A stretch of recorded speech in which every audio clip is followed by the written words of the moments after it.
Okay, this session is being recorded. My name is Louis Hicks. I'm the Director of Grants and Special Projects here at Humanities DC, and I'd like to welcome you today for today's session on open grants for the humanities. I'd like to start off by doing a round robin so we get an introduction of everyone on the call. Right now, we have about 16 participants on the call, and I'd like for you to start out by introducing yourself with your name, your organization. If you're not affiliated with an organization, that's fine, but also share why you decided to come and hear more about the call, about the grant opportunity. And I'm going to start with Armitas Herber. Is that correct? And they may be not have audio at this point. We have some on the call that are sharing either through their phone or tablet and may not have audio capability. So I'll move to Beverly Lucas Moore. Yes, I'm here. Okay. So Beverly, we would like you to tell us your name, your organization, and why you are pursuing this opportunity for information about our grant. My name is Beverly Lucas. I'm calling from Trinity Washington University. And I'm interested in doing researches on historical black churches in the city of District of Columbia. Okay, great. All right. Next, Bill Murray. Oh, yes, Liz. My name is Bill Murray. I'm with Paul Public Charter School in Ward 4, serving grades 6 through 12. And we heard about this opportunity through United Way, and we thought it was worth checking out, so that's why I'm here. Okay, great. And we also have Jay Bowie, or Bo. Hi, hello, Bo. I am an artist and an emerging filmmaker. I just wanted to find out a little bit more about your grant opportunity. Okay.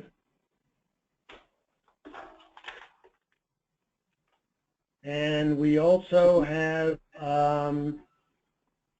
Wyoming, Paris, I believe this is.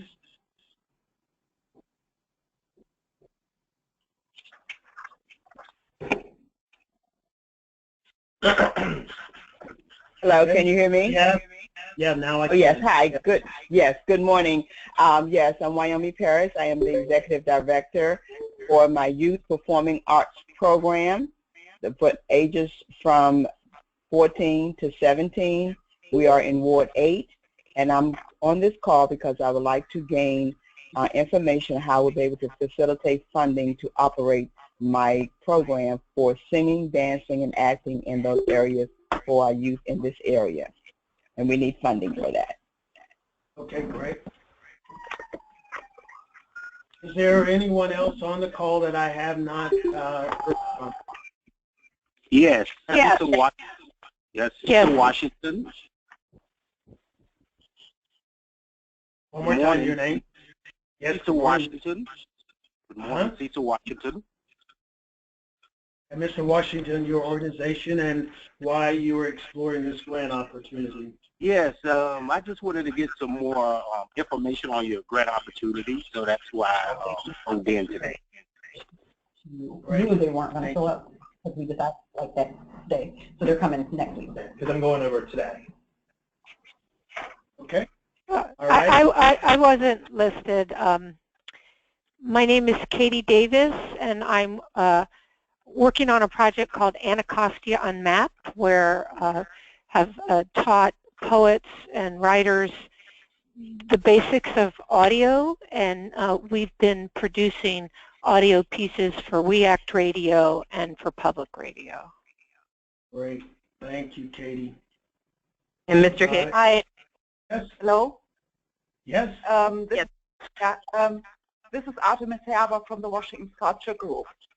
And I would be interested in grants that would allow a cross-cultural cooperation internationally, if that is possible, and how to invite other artists from other countries to DC so that we cooperate with them. Great. And Mr. Hicks, this is Regina Williams. Yes. And I attended your face-to-face workshop earlier this week, but I'm working with Dr. Sandra Butler-Truesdale, co-authoring a book on jazz in DC, but I'm a historian and we want to have an oral history component to our project as well. Okay, great. Hello. Hi, Mr. Hicks. Yes. This is Alice Boone, B-O-O-N-E. We met initially from the HUR announcement where you were on, and I telephoned you that Monday. Hey, how are you? I'm sitting in just good. I represent Strong Mind, Strong Body, Inc., and we're looking at doing a audiovisual production and an audiovisual documentary for at-risk, or not so much as at-risk, positive-minded children between the ages to get them into the audiovisual and media industries. So I want to hear more about opportunities that I can take back to a community and we can network and pool resources. Great. Hello? Yes. Yes, Mr. Hicks, this is Maria McWhorter, and I am curating an online project called DC 1968, and it'll essentially be an online calendar, kind of a 365 days of DC history in 1968 put online. And so I'm seeking funding to support that online project. Great. Anybody else I missed? Yes, this is Barbara calling. I have founded a small business called The Exact Word, looking at why people think the way they do. We have a thought process. I've been doing this work for over 20 years, nearly 25. Right. And it creates teams and leadership and understanding of each other, and that the real diversity is the way we think. Okay. I would like to launch that in DC with multiple organizations, and Open Humanities would be a wonderful opportunity for networking. It's very great. Well, anyone else on the call that hasn't had an opportunity to introduce themselves? Yes, my name is James Hadley, and I'm chairman of the board at Us Helping Us, People into Living. And we're interested in this grant opportunity because we're doing a history of our organization. And in doing that, we're also thinking about the fact that it's really HIV and AIDS, the history of the black community during the last 25 years. Okay, great. Welcome. Thank you.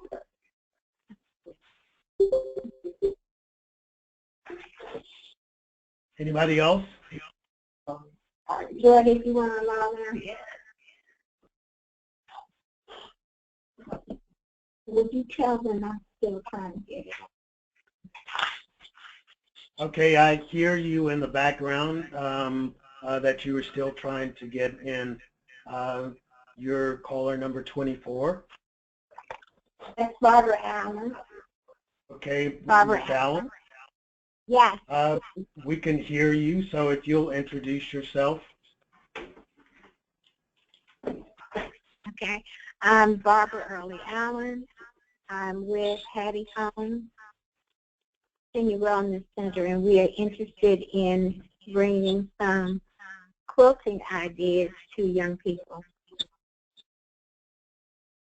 Great. All right. You want to sign it? Okay, that's fine. I'm Joy Williams. I'm also with Hattie Holmes. Great. All right. Welcome. Hi, I'm June Yang with Washington Performing Arts. Hi. We have been Great. How are you, Louis? I'm good, June. So we have been a past grantee. Thank you for the support of the Humanities Council. And with the new guidelines, I just wanted to make sure that we understood everything that has changed and all of the new deadlines and procedures that are in place. Great, great. Thanks. Welcome.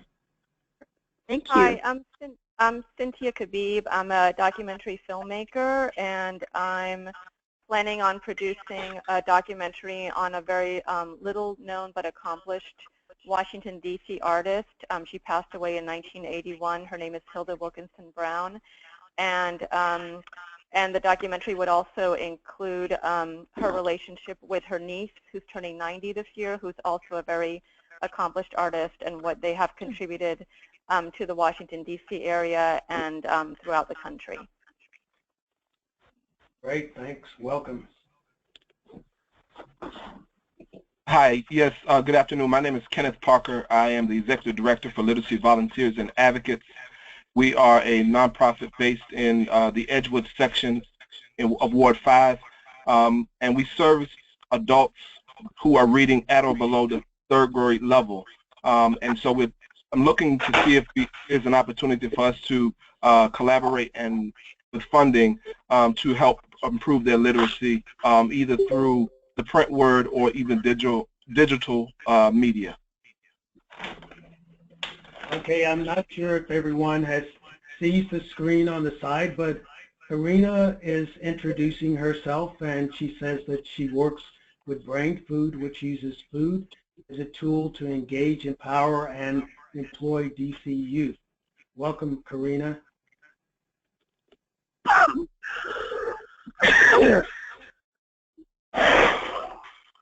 Anybody else? Hello, this is Robin Lingo from MCFA Challenge DC. We're an organization that gets young people involved in civic engagement and has a public speaking project that we were very lucky to be supported by the Humanities Council this fall. Great. Thank you, Robin. Mm-hmm. Louis? Hello. Yes? This is Gail Prensky. I tried to sign up online, and for some reason it didn't work, so I'm calling in. I'm sorry to interrupt. That's quite all right. I have the same problem. This is Cynthia. I didn't get any sound on my computer, and my volume is up, and so that's why I called in. Okay. I'm not sure what's a technical issue, but as long as you can hear us, I'm going to send everybody that has registered through Eventbrite the PowerPoint that we're explaining today. So great. Wonderful. If you can't see that, then you'll have it after the call. And if you didn't register through Eventbrite, send me an email, and I'll make sure that you get a copy of it. Thank you. My name is Leland Chaco, and I tried to get on too, and I didn't, so I exited, and I'm on the call, so I'd appreciate that. Thank you. I've registered. Great. All right. Okay, I'm going to go ahead and put everybody on mute so we don't get any accidental background noise. At the end of the call, you will have the opportunity to ask questions. So I'm going to go ahead and start. My name is Louis Hicks. Again, for those joining the call late, I'm the Director of Grants and Special Projects, and I'm very gratified to be in this position because I've been on the other side as a grantee, submitting applications to the National Endowment for the Humanities, as well as being a reader for the Institute of Museum and Library Services, as well as a evaluator for the DC Commission on the Arts and Humanities, which makes a perfect segue to our first slide, which I will tell you who we are. We're a nonprofit organization. We are not affiliated with the city government. We are an independent entity. We are the state equivalent for the National Endowment for the Humanities. And we fund and conduct humanities-based cultural and educational programs for all awards of DC. The mission of Humanities DC is to enrich the quality of life, foster intellectual stimulation, promote cross-cultural understanding, and promote an appreciation of local history in all the neighborhoods of the District of Columbia through humanities programs and grants. We believe that in-depth consideration of the issues that affect us as individuals in our society can make a positive impact on the lives of everybody living in our city as well as outside, and believe each citizen can participate in this process in our vision to transform lives through the power of the humanities, because the humanities are very broad in their definition. So exactly what are the humanities? Well, they basically tell us what it means to be human. We do this through our various disciplines, through our stories past, using history, anthropology, archaeology, through our expressions which are conveyed through literature, linguistics, languages, art, history, theory, and criticism, as well as our values that we hold through ethics, philosophy, comparative religion, and law. Now, this particular grant is our Open Humanities Grant. We eliminated one of the grants that we normally would offer in the summer and increased the amount of money that we have available at the beginning of the year. Normally we would have 3 grant cycles, the major and the small grants, and the Soul of the City at the beginning of the year. We now have eliminated that category of small and major grants and offer a Open Humanities Grant, where you have a wide latitude to conceive a program defined as a humanities project, with the funding range from $5,000 up to $15,000. So you can enter any grant amount of that amount without necessarily having to specify that it's a $5,000 grant or a $15,000 grant. We have no preliminary application. Normally, your application is due the first Friday in February, but we've eliminated that.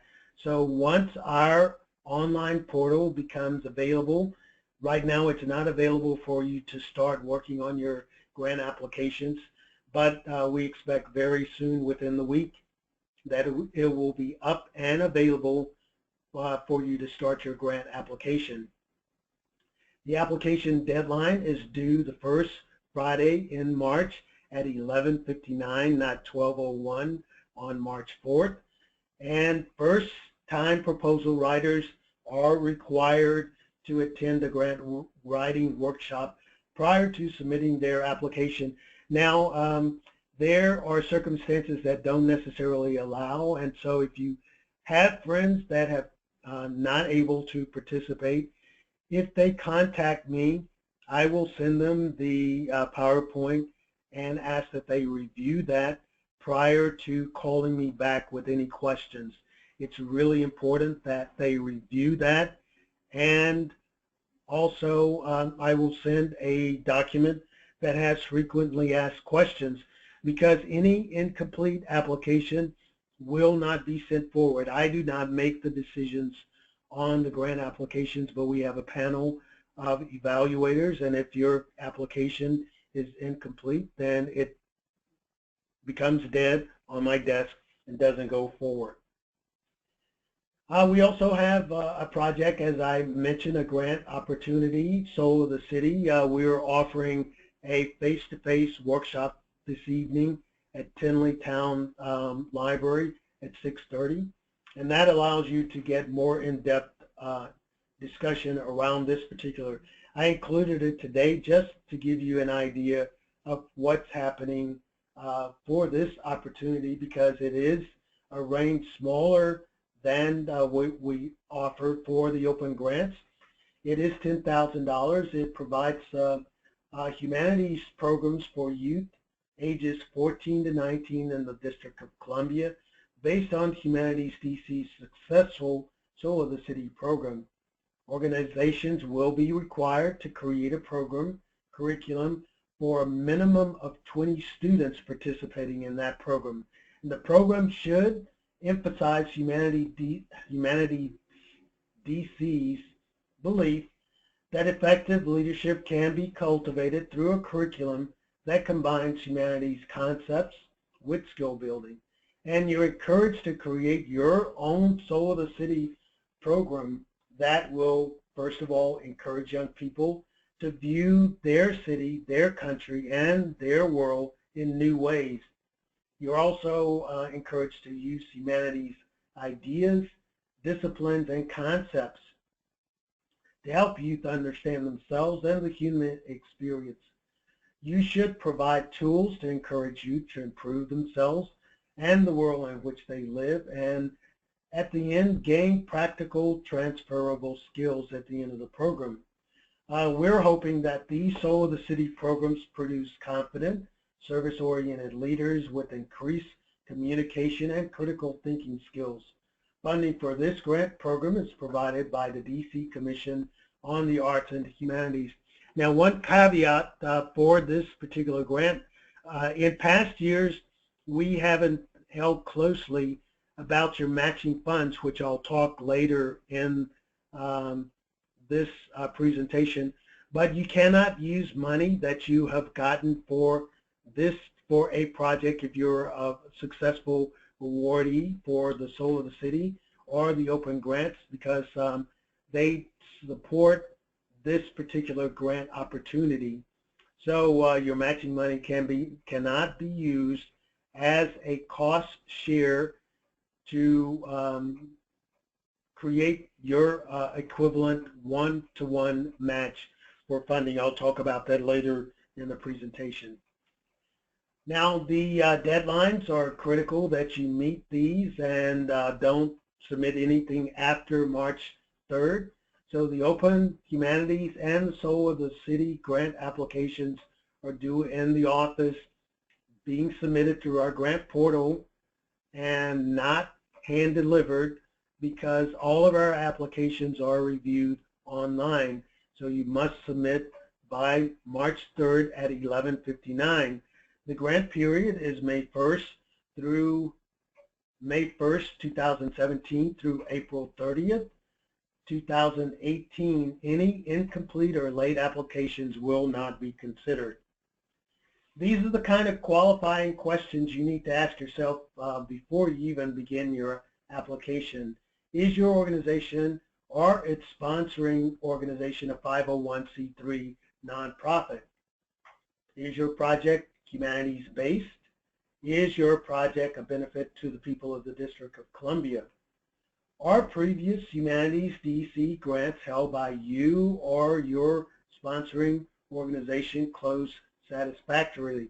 Some organizations do not have a 501c3, so they go under another organization and use that organization as the fiscal sponsor. That organization is able to disperse checks on behalf of the grant awarded project. You also should ask yourself, will your program fall within the terms of the grant cycle? Again, remember this grant cycle is May 1st, 2017 through April 30th, 2018. The various roles, which are the key roles for those administering the grant, are the organization sponsor, and generally it's the president of the nonprofit organization. Your project director is on the ground, responsible for guiding the daily operations of the project. Your Humanities Scholar is a key person that guides the scholarly research of your project. And I always encourage people to engage a Humanities Scholar. You must have a Humanities Scholar right at, as part of your project, because you are asked to identify who that person is. They do not have to be a PhD, but they have to be an expert in the field that you're applying or in which your project is built around. Also, you should include, and you must include, a bookkeeper. That individual cannot hold any other role on your project. So make sure that your bookkeeper is not considering themselves to be your project director or your humanities scholar. They have one key role on your project, and that's all. Your humanities scholar, as I alluded to before, your project must include a scholar, and that scholar should be someone key to the discipline and topic of your program. And the humanities scholar will be completing the scholar's evaluation at the reporting stage. Normally, your reporting stage is 60 days after your grant award has ended. This person should also work in the capacity of advising the scholarly foundations and methodologies that you will use in your project. You may have evaluations that you will execute throughout the life of your program or at the very end, but they should be brought in and make sure that they are very early. Don't think about bringing in a scholar the last week of your project, but bring them in as you're conceiving and writing your grant. Make sure you identify them because they will be listed in your application. Your application narrative basically is the succinct description of your program, your goals, how you'll achieve the goals. Your timeline is basically a cursory overview of your timeline, because you will have a section in your proposal where you provide more detailed description of how you roll out your timeline.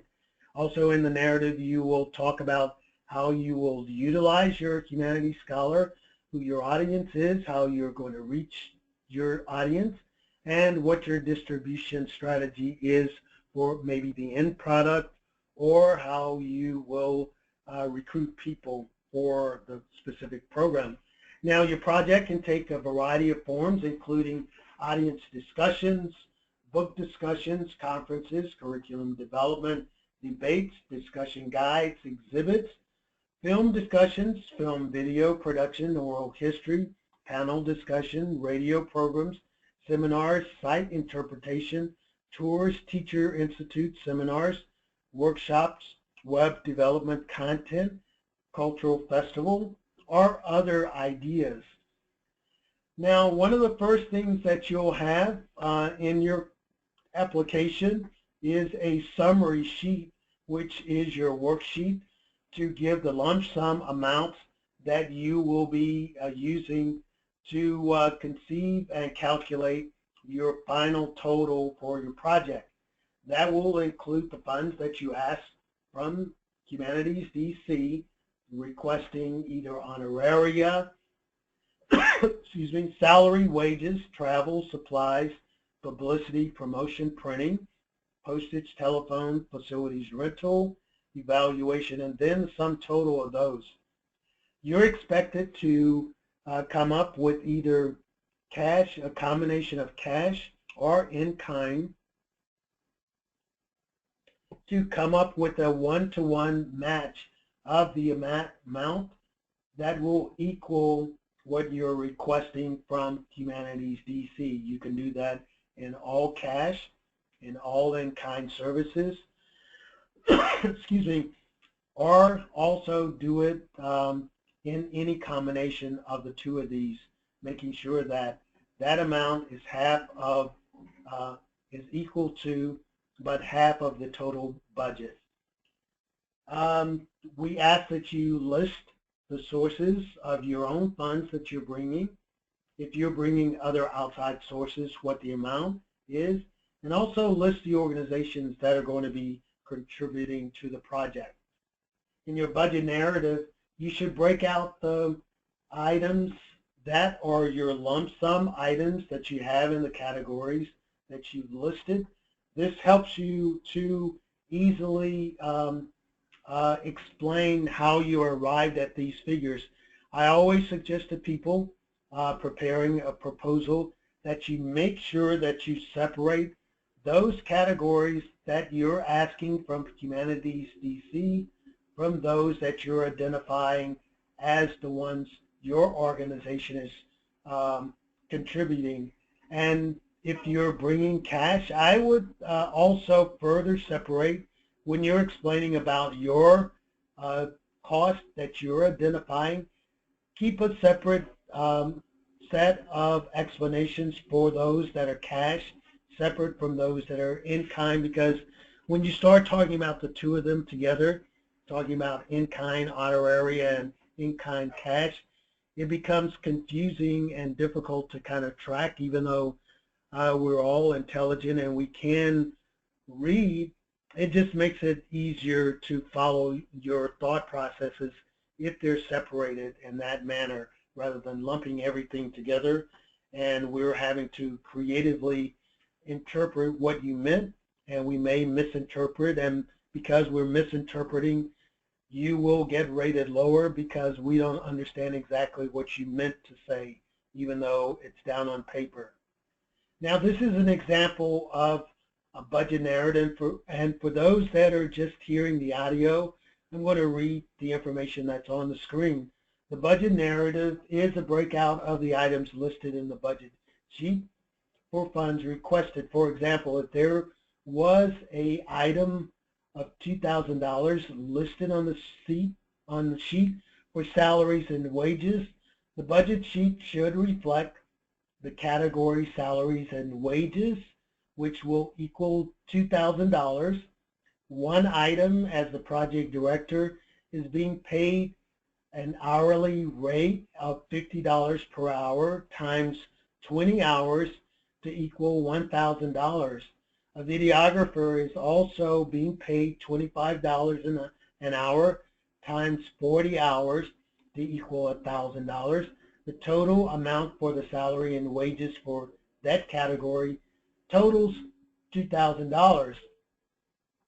If you're unclear about what the market rate is for any particular personnel that will be on your project, you can click on this website, http://www.b as in boy, L as in Larry, S as in Sam.gov/R as in Rose, O as in Oscar, 3/N as in Nancy, C as in Charlie, S as in Sam, W, B as in boy, dot, H as in Henry, T as in Tom, M as in Mary.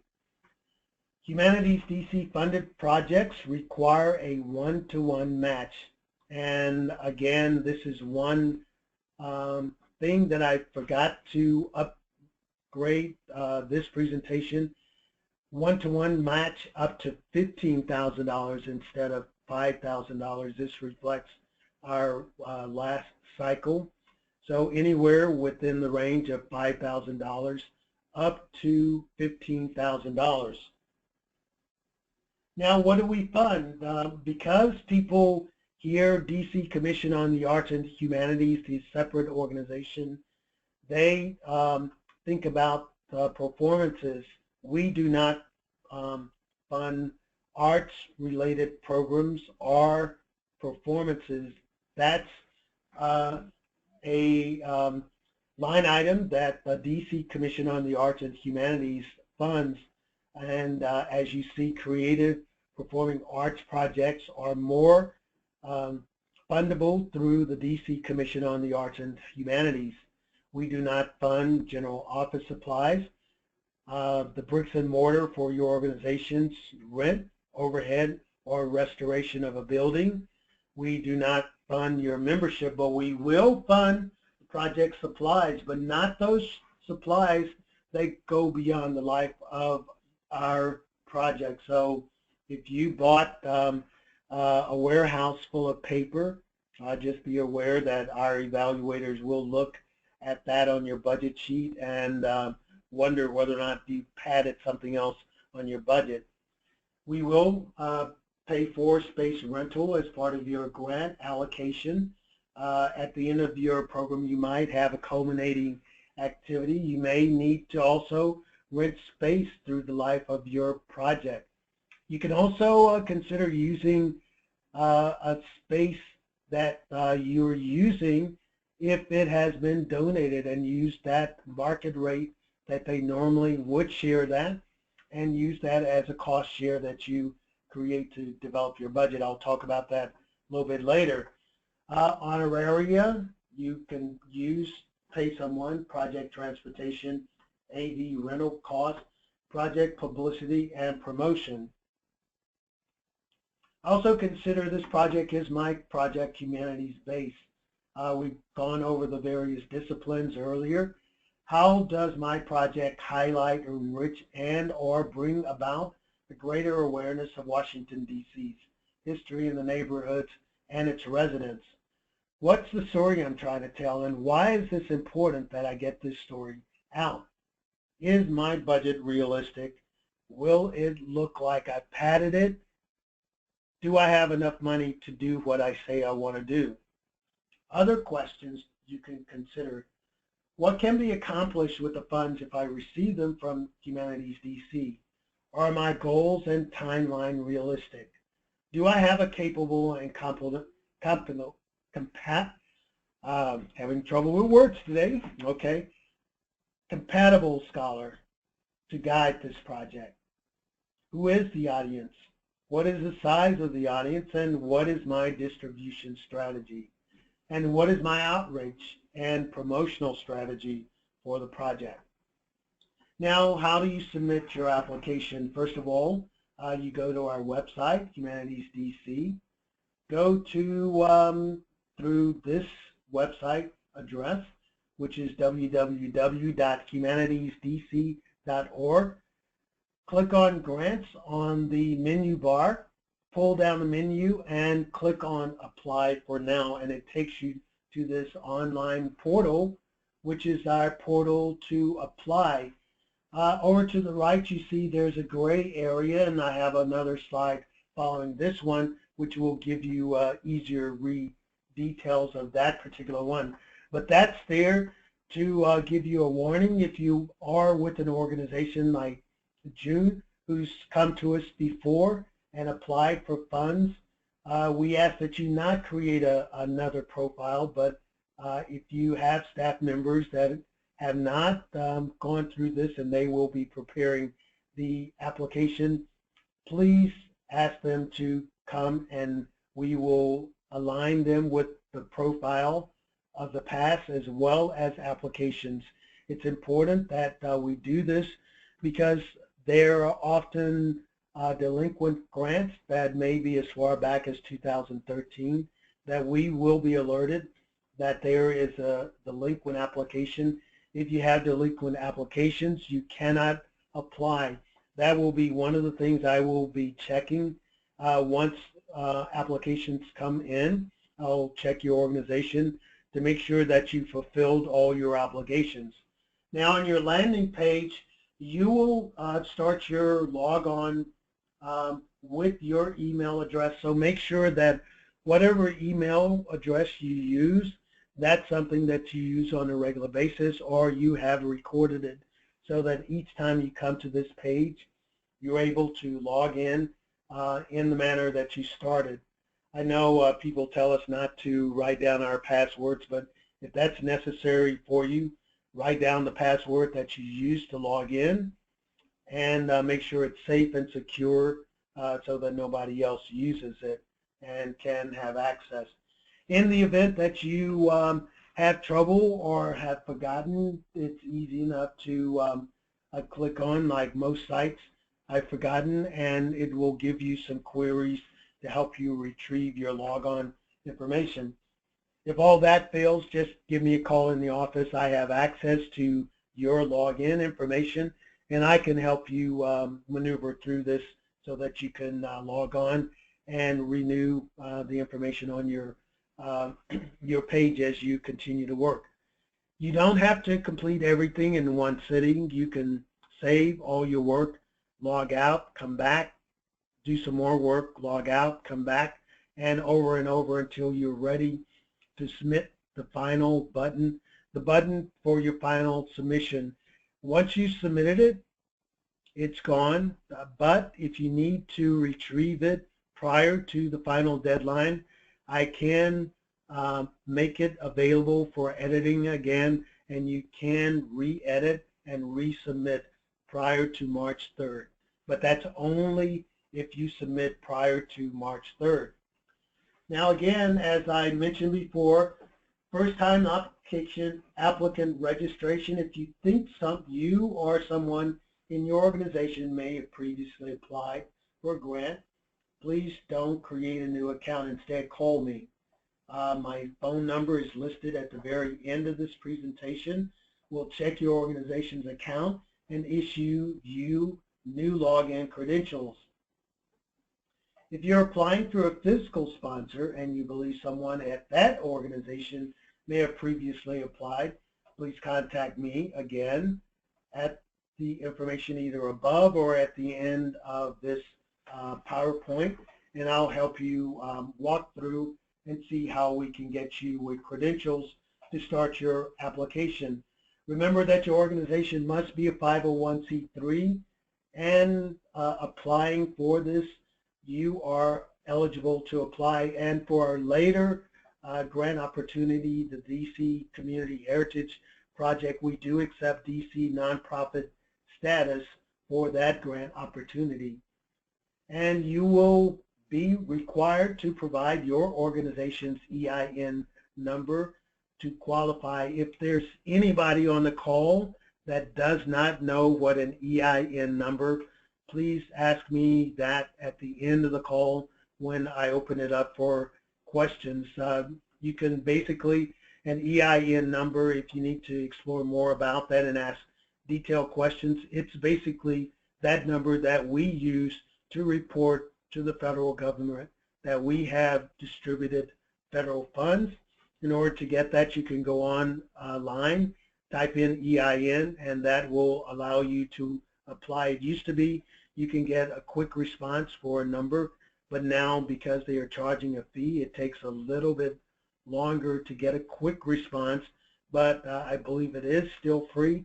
But that detail you can find out once you go on the website and pull it up and see what details they've listed. Also, I suggest that you check our grants page for eligibility guidelines. We may change a few things according to our new requirements for grants.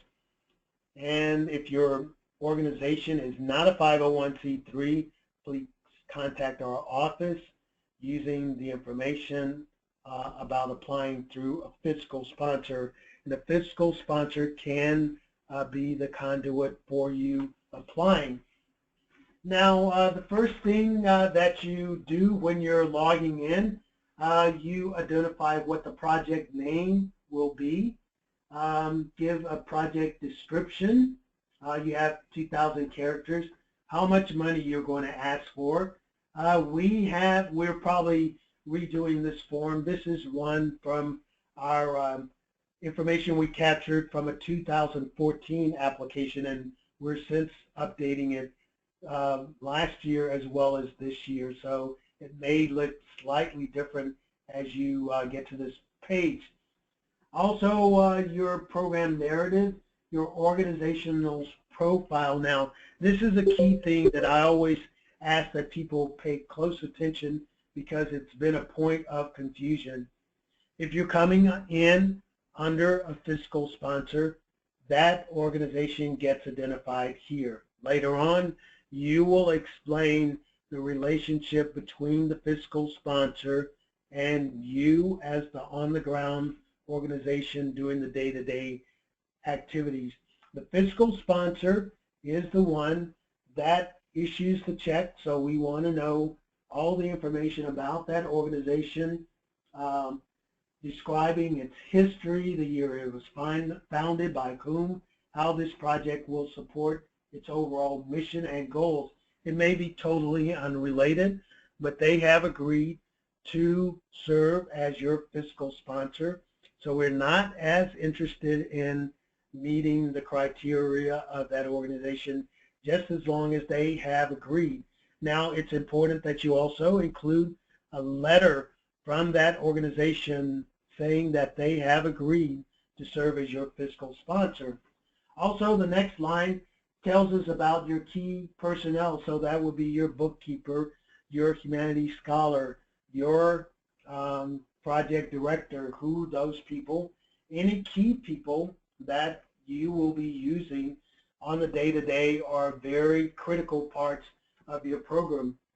Also, your program description, provide a detailed description of specific activities and projects that the participants will get to do in your program. And it also identifies the major grant, I'm sorry, I jumped too quick. It says major grant here, but this will identify it as the open grant requires each project to produce a tangible product. And so we're asking, what is your tangible product for this particular program? Your timeline, this is where you get to explain your timeline, and you are able to upload a document that is up to 2 megabytes as far as the file. And also your audience participation, the number of youth, artists, schools, and presenters, showcases that will be included. We will probably have radio buttons that you can just click rather than filling in each one of these areas, and that'll make your process a little bit quicker. Also, describe your Humanities Scholar and how they will help shape your project. Your program collaboration, so this is where you get to talk about your fiscal sponsor and your organization collaborating to execute this project. You can talk here and explain that my fiscal sponsor has agreed to serve as the 501c3 sponsoring organization because our organization does not have a 501c3.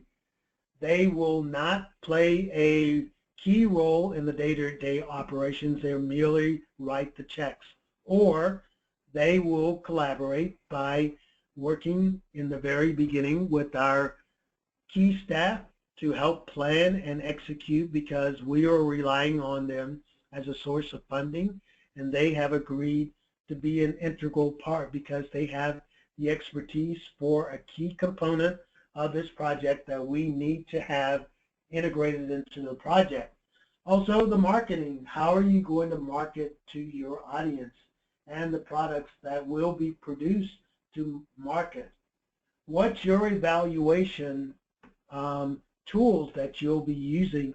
A lot of times people wait until the week before their final program to create an evaluation because it's an afterthought. They thought, oh yes, we're going to be asked questions at the end of our final report, and we have to have an evaluation tool that we need to submit to make our project look like we did a really good job. Make sure you think about that at the very beginning. Don't wait until the end. This is another place where your Humanities Scholar can help you with this evaluation tool, because you will want to achieve specific goals and you want to know whether or not you hit the mark. So how are you going to find out whether or not you hit the mark? By asking questions either of your participants or your audience members to see whether or not they understood exactly what you're trying to do with this project. Okay, looking at the overall questions, this is looking at your proposal through the eyes of the evaluator. I will not be making the decision for your project to get funded. I will basically be holding your hand to help you get up to the point of getting your proposal in shape to submit by March 3rd. So you're welcome to call me with questions that you have along the way as you are preparing your proposal. Please try to prepare your proposal at least 2 weeks prior to submission if you expect to get input from me. There are 50 people that have signed up for this specific seminar, and we have had 56 at the very beginning. We have had on the average 30 to 40 people that have signed up through Eventbrite for each one of our sessions. If every one of those people submitted proposals, then it's almost impossible for me to give very, very detailed reads of their proposal. So I encourage you, the sooner the better that you submit. I can go online, look at your proposal, and give you some things, some keys about where I see deficiencies or things that you need to beef up to make your proposal stronger. Now the evaluators look at what's the overall impression of your project and how does the project carry out the mission of our institution to transform lives through funding a specific project.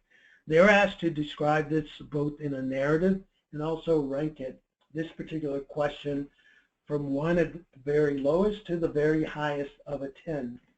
Also, the humanities content. They're looking to see if the project provides a detailed description of the topic that you want to explore and specific activities the audience will participate in using the humanities discipline as a lens to understand what's happening in Washington, D.C., currently or in the past. How are you engaging the community? Does the proposed program actively involve Washington, D.C., and will it be a benefit to the communities? And also the capabilities of the staff to manage the project. Do they have the knowledge, experience, and expertise to effectively carry out the project? Also, looking at the Humanities Scholar, are they qualified, related to the content, and will be an active participant in the development and execution of the project? That's why it's very critical that in describing your Humanities Scholar, you describe at the very beginning, under that box that talks about the scholar, that you will engage them in the very beginning to confer about your evaluation tools you'll use, how they have the expertise to give you the information, your ideas of what you bring to the project, how you want to use your scholar, and how you think that they're going to guide you to help make this project successful. Looking at your budget sheet and the overview of your budget sheet, is it clear, and do they think that it's adequate to execute the project? Your final project, is it going to be tangible? And your timeline, will it fall within the range of going 1 full year from 2017 through the end in April in 2018? And forgive again this screenshot that has dates that reflect 2014 and 15. This, of course, again, is a screenshot from an older application that we pulled off of the web. Now, the do's and the don'ts. I always encourage the very first thing when I'm talking to people, let someone read your proposal that is totally unfamiliar, because they're going to ask you the kinds of questions that once I see your application, I'm going to ask you the very same thing, as well as the evaluators asking once they start to look at your proposal. Do break down your items on your budget sheet, on your budget narrative, and do clearly explain the goals of your project and how you're going to achieve them. State clearly how this will be a benefit to the people of Washington, D.C. Include letters from partner organizations acknowledging their participation as a partner for your project. And do not include letters of support from organizations or individuals not involved directly in this program. You may have glowing letters of acknowledgement of your organization from years past, but they don't relate directly to this project. So I forewarn you not to include those, but things that are more directly related to your project. I always have to go through this special announcement because it's important. If you're unable to fulfill this grant, then you're asked to return the full amount of what you've been awarded. Because by signing the conditions online that may have been attached by the board of directors to your grant award, you accept the conditions fully of everything associated with the grant award. It becomes a legally binding document, and your organization becomes liable and responsible for all aspects of the grant, both its success and its failure. And you must commit to spending the entire amount of the grant award that's being given to you. So make sure that you don't inflate the amount and realize that you asked for too much, but make it realistic for what you need and what you expect to spend. So in the event that you can't fulfill what you said you're going to do, there are no exceptions to the grant award, and you must return the full amount. This pretty much concludes the webinar. My contact information is on the last slide. My phone number is 202-387-8391. My email address is lhicks@W as in Washington, D as in district, C as in Columbia, humanities.org, and you can go to our website, www.humanitiesdc.org. I'm going to open up the mic and allow you to ask questions for anything that may not be clear. Yes, Mr. Hicks, could you repeat your email, please? Yes, my email address is lhicks@WD as in dog, C as in Charlie, humanities.org. That's perfect, but you said L as in Lewis and 6 as in 6 and 7? No, my last name is H as in Henry, I, C as in Charlie, K, S as in Sam, L. Hicks. Got it. Thank you so much. Welcome.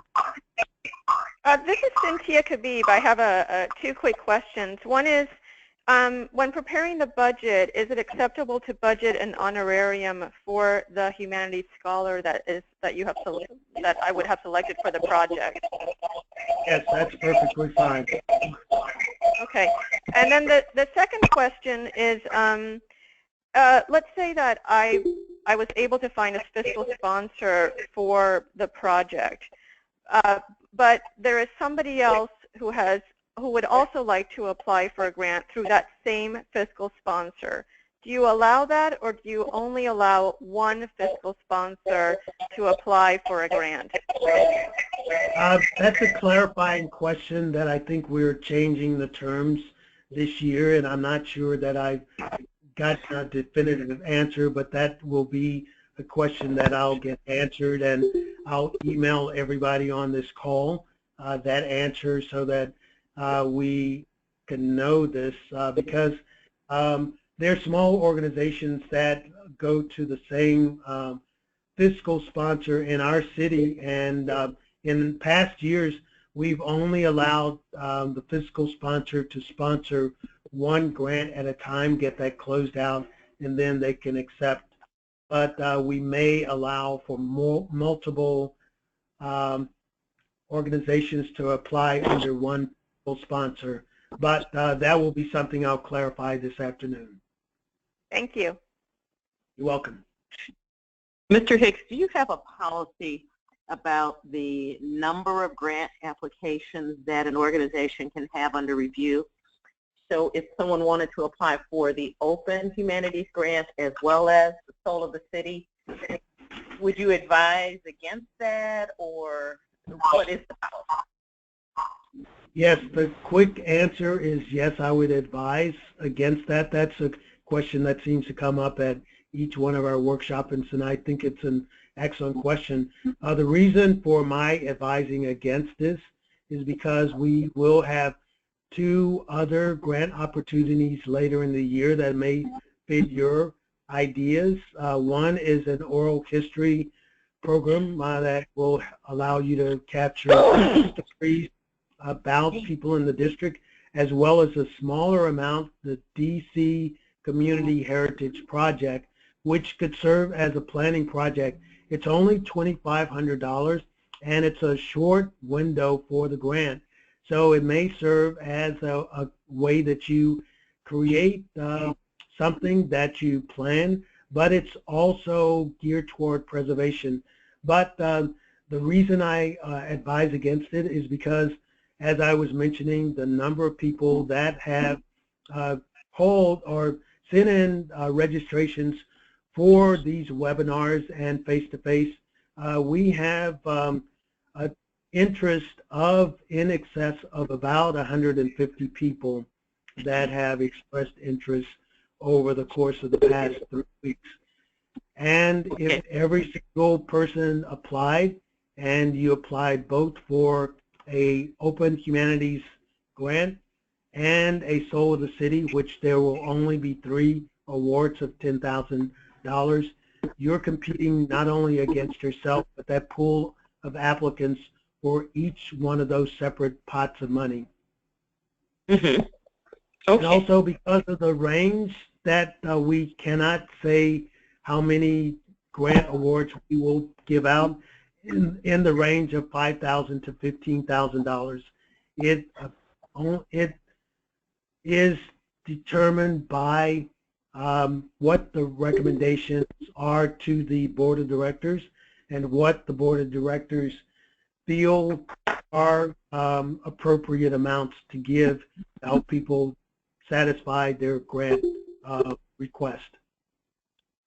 Okay. Thank you. You're welcome. Anybody else? Can we make an appointment? Oh, sorry.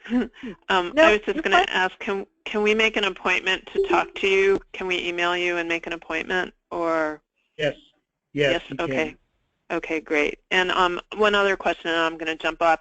Can the fiscal sponsor be located outside of Washington? Yes, they can. They can be located anywhere across the U.S.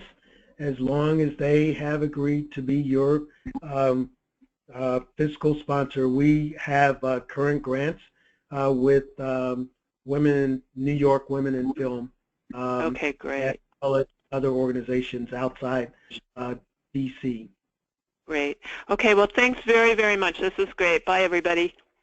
All right. Bye. You're welcome. Bye. Bye. Louis, I had a quick question. If we have used a Humanities Scholar before for a Humanities Council funded grant, is it possible to use that scholar again?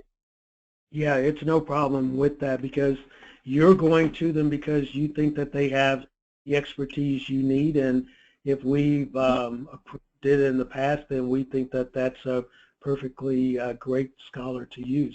So there's no prohibition against reusing someone that's been used before.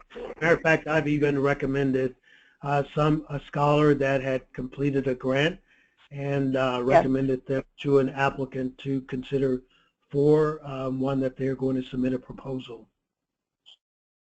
Great. Thank you so much. You're welcome.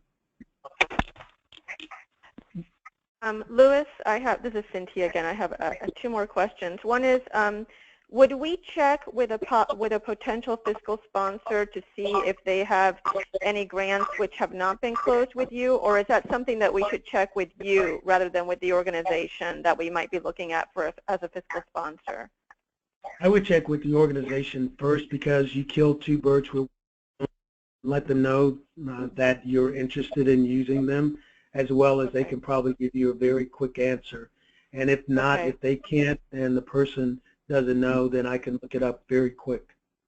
Okay, great. And then the second question was, in terms of a project, my idea is for the production of a documentary. Does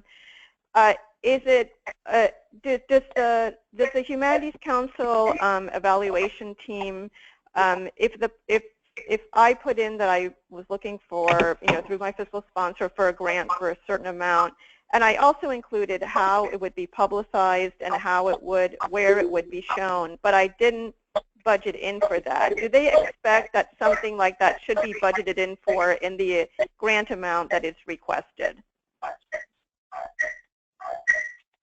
I think it's important that you talk about PR PR is a key part of either your screening, or if you need to do that, if PR doesn't relate in any way to that, you might want to just speak to that and say, I didn't budget PR funds because we're not doing this in this initial development phase of trying to create this product, which is going to be a documentary, because we're only in the early stages.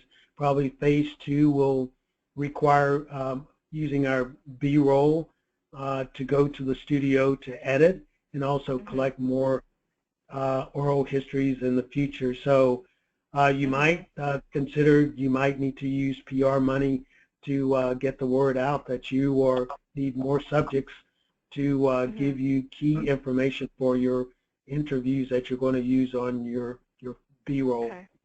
Okay. Okay, thank you. Sure. Anybody else? This is Maria McWhorter. I had a question about the evaluators and I guess the council in general. Is it more open to funding some things more than others? For example, if I'm doing this online exhibit, you know, is the council more open to, say, funding for the creation of the exhibit, of the online exhibit, as opposed to, you know, if I'm going to need 365 images and there's going to be costs associated with that. You know what I mean? And maybe this is something that needs to be talked about offline. But I just wonder if this is a good question for everybody, because the evaluators look at their all the grants that they are reviewing in total. They try to spread the funding out because it's a limited amount of money. They want to get the most impact per dollar. So they not only want to get a variety of projects, they want to fund small and larger organizations. They want to fund humanities projects that reach the widest range of audience. But they also want to fund these unknown entities about stories that people may not know in Washington. So it's important to consider this is an important project. They'll also consider the numerical score that the grant got, as well as the importance of the project. You may also have a friend that has read your project as an evaluator. They don't necessarily know you, and we also have a thing of conflict of interest. So anyone that is an evaluator declares their conflict, and we ask them to not be involved in the evaluation for specific, but they may have fallen in love with your project and see the merits.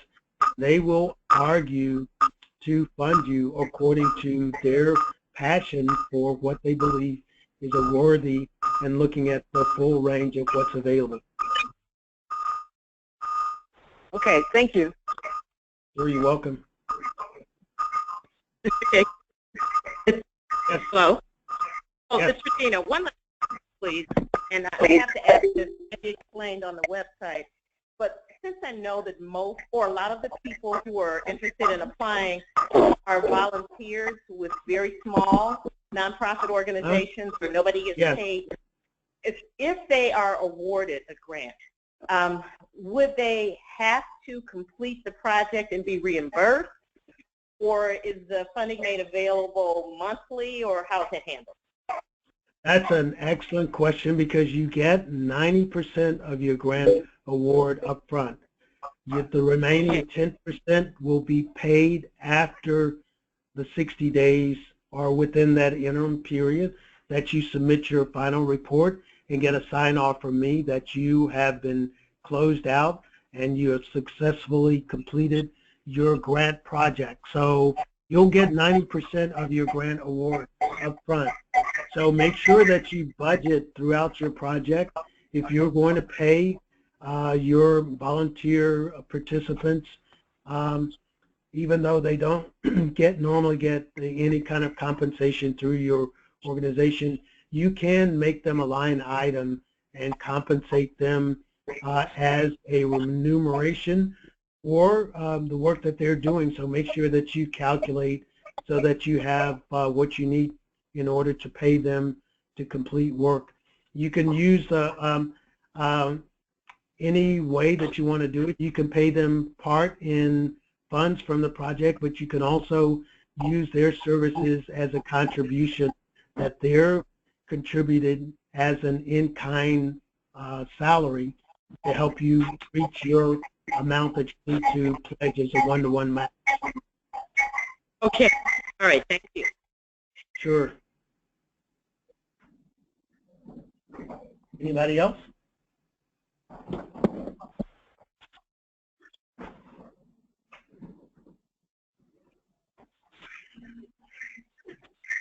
Okay, not hearing any other questions, I'm going to close this session. If you have any questions, please call me in the office. Again, my number is 202-387-8391.